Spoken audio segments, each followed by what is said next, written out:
Lubid-lubid. Lubid proof ni Joey De Leon. Meron pala siyang ganun, no? Meron pala siyang ganun na ano. Ngayon ko lang napanood. Ngayon ko lang nakita sa balita. Delikado din yung ganun. Delikado din yung lubid-lubid.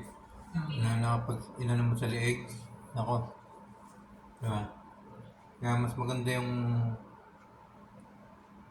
natapos na rin yung ano, yung issue na yan. Yung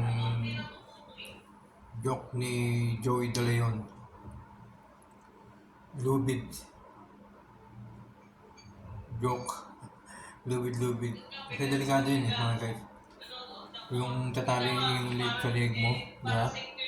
Itatali sa leg mo tapos maaari kang pag nadulas ay maaring maanuhan ng pagkaroon ng suicide, di ba? Kaya delikado po yun yung lubid joke na yun. Mabuti na lang. Mabuti na lang ano. Hindi pa natutulog to.